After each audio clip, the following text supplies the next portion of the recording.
ประทานมาให้นะครับแล้วก็ต่อด้วยการทำบุญตักบาตร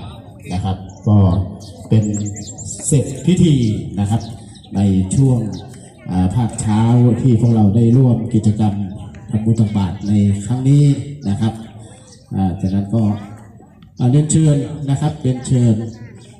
ท่านใดที่มาแล้วก็เรียนเชิญมานั่งนะครับ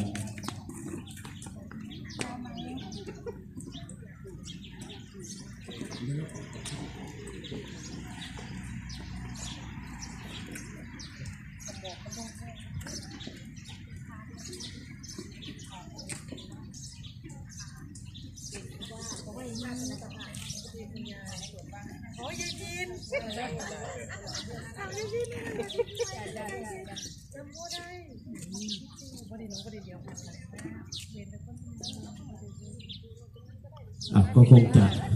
พร้อมแล้วนะครับเราก็จะได้ประกอบพิธีแล้วก็ขอเชิญทุกท่านนะครับได้เตรียม